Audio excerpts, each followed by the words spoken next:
तो आज हम पढ़ने वाले हैं aldol condensation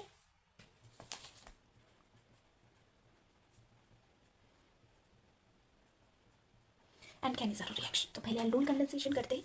aldol condensation, aldehydes and ketones containing alpha hydrogen when they are reacted in the presence of dilute base or dilute alkali जिसको हम बोलते हैं, they give product known as beta hydroxyaldehyde, also known as aldol, and this reaction is known as aldol condensation. Now how this reaction proceeds, let's just see. Acetaldehyde लिया है हमने। जब हम इसको थोड़ा ओपन करके देखेंगे, 2 मॉलिक्यूल ऑफ एसिटाल्डिहाइड, जब हम इसको रिएक्ट कराएंगे डाइल्यूट बेस के साथ तो ये फॉर्म करेगा बीटा हाइड्रोक्सी एल्डिहाइड, जिसको हम एल्डोल बोलेंगे, CHOH CH2 C double bond OH plus क्या बनेगा यहाँ पर, ये आ गया आपका एल्डोल। नाउ जब हम इसको एसिडिक कंडीशन में हीट करते हैं तो इसकी डिहाइड्रेशन हो जाती है, यहाँ पर वाटर का लॉस हो जाता है और C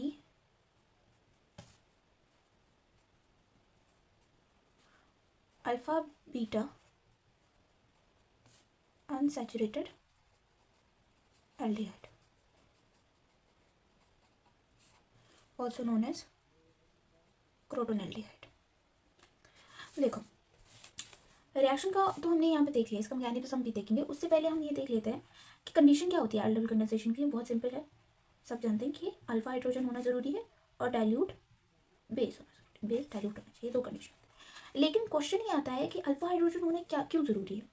तो इसका आंसर होगा कि अल्फा हाइड्रोजन इसलिए ज़रूरी होगा, नेसेसरी होता है, क्योंकि अल्फा हाइड्रोजन जो होता है वो एसिडिक इन नेचर होता है। अब आप बोलोगे कि कैसे एसिडिक होता है ये नेचर में, तो हम इसी का एग्जांपल लेते हैं CH3 का। ये जो है हमारे पास फंक्शनल ग्रुप है एल्डिहाइड, ठीक है, और इसके साथ डायरेक्टली जो अटैच्ड कार्बन है दैट इज अल्फा कार्बन, और इसके साथ लगने वाले hydrogen alpha hydrogen. Now this alpha hydrogen जो ये कार्बोनिल ग्रुप होता है ना, C डबल बॉन्ड O, ये इलेक्ट्रॉन विड्रॉइंग इन नेचर होता है, यानी कि ये इलेक्ट्रॉन को अपनी तरफ खींचेगा, जिससे कि कार्बन और हाइड्रोजन के बीच का जो बॉन्ड होता है ना वो वीक हो जाता है। और जब हम इसमें बेस को ऐड करते हैं तो वो उसके लिए प्रोटॉन को अब्स्ट्रैक्ट करना काफ़ी इजी हो जाता है। That's why it is called acidic in nature, क्योंकि एसिड्स हम पढ़ते हैं कि वो होता है जब हम लुईस कंसेप्ट पढ़ते हैं कि जो कि इलेक्ट्रॉन इजीली डोनेट कर दे। जब भी हम एसिडिक होने का मतलब होता है कि H पॉजिटिव कितना इजीली जो है वो डोनेट कर सकते हैं। So that's why alpha hydrogen is necessary in aldol condensation, क्योंकि यहाँ पे फर्स्ट स्टेप में क्या होता है, प्रोटॉन एब्स्ट्रैक्शन होता है, आपका अटैक करेगा न्यूक्लियोफाइल और यहाँ पे प्रोटॉन एब्स्ट्रैक्शन करते हैं। यहीं से मैकेनिज्म भी शुरू कर सकते हैं। तो मैकेनिज्म में पहला ये होता है फर्स्ट स्टेप प्रोटॉन की एब्स्ट्रैक्शन, और यहाँ पर आपका क्या बन जाएगा CH2, ये H पॉजिटिव की फॉर्म में निकलेगा और यहाँ पर अपने इलेक्ट्रॉन जो है हाइड्रोजन अपने इलेक्ट्रॉन कार्बन पर दे जाएगा, तो ये CH2 C double bond OH ये बन गया।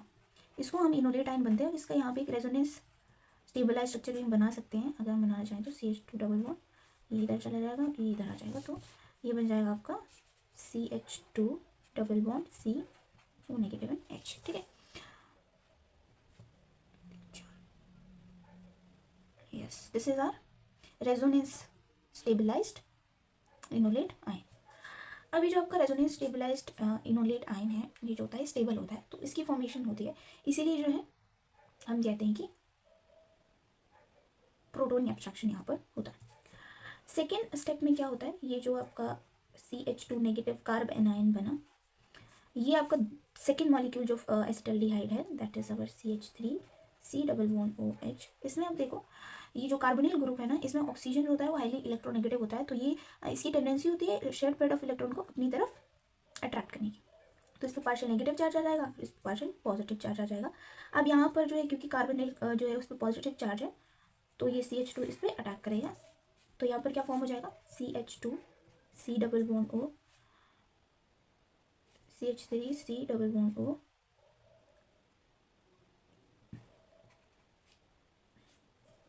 CH3 C O, CH2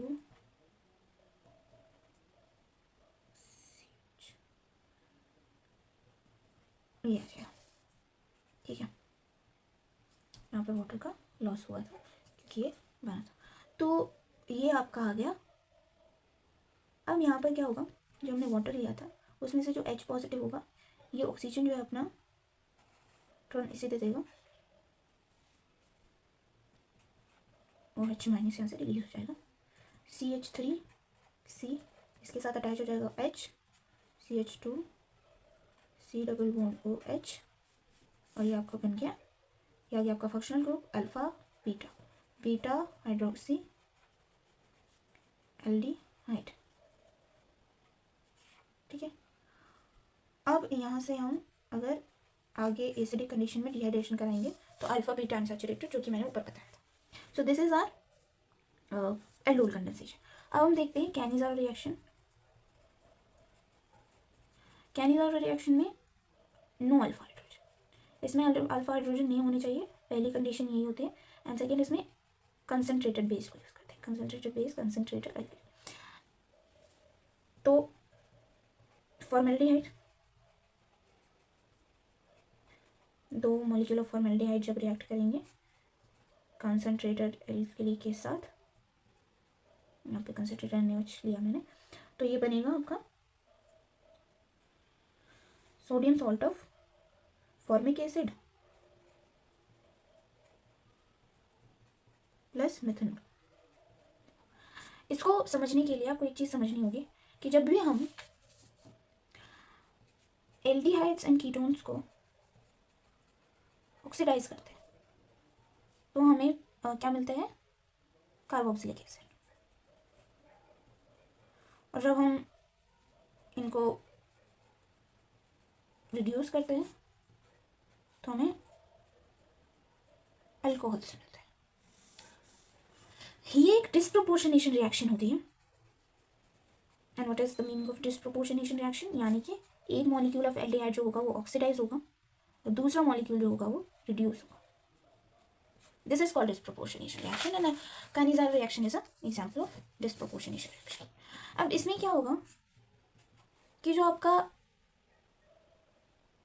mechanism इसका कैसे होगा वो मैं बताती हूँ। सबसे पहले इजी HCHO आपका एसिटाल्डिहाइड सिंपल, जिसमें अल्फा हाइड्रोजन नहीं है। ऑक्सीजन जो है वो पार्शियल पॉजिटिव यहाँ पर आ जाएगा चार्ज। अब जो आपका OH हमने लिया था इस पर अटैक करेगा, अल्फा हाइड्रोजन की फ्रैक्शन नहीं होगी क्योंकि है ही नहीं, तो ये सीधा ना एक स्ट्रक्चर बनाता है, that is our tetrahedral structure बनाता है, उसकी sp3 हाइब्रिडाइजेशन होगी। अब इसमें एक ये जो टेट्राहेड्रल स्ट्रक्चर बना, ये सेकेंड मॉलिक्यूल ऑफ फॉर्मेल्डिहाइड के साथ जो है जब रिएक्ट करेगा तो इसमें ना एक चीज़ होती है कि जो हमारा कॉम्प्लेक्स यहाँ पे बना, इसमें से H जो है ना वो H नेगेटिव हाइड्राइड इसमें शिफ्ट होगी और ये जाके यहाँ पर अटैक कर देगा, यानी कि इस कार्बन पे जहाँ पे पॉजिटिव चार्ज है, कहाँ पे पॉजिटिव चार्ज है कार्बन पे, तो इस पे ये हाइड्राइड लग जाएगा। तो यहाँ से ये हो गया HC double bond O OH plus ये H इसके साथ जब जोड़ेगा तो HC O negative H and H। ठीक है, अब इसको हम लिख सकते हैं CH3O negative, that is our methoxide.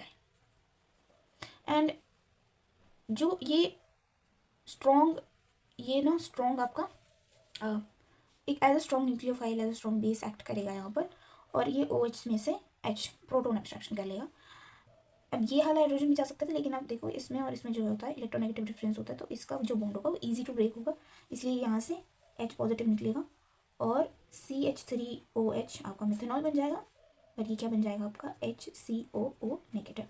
अब यहाँ पर हमने NaOH लिया था तो Na पॉजिटिव इसके साथ, और ये बन जाएगा सोडियम फॉर्मेट। तो अब क्योंकि दोनों को हम कंबाइनली हमने एक एक करके पढ़ा। अब हम इसका एक ओवरऑल व्यू ले लेते हैं।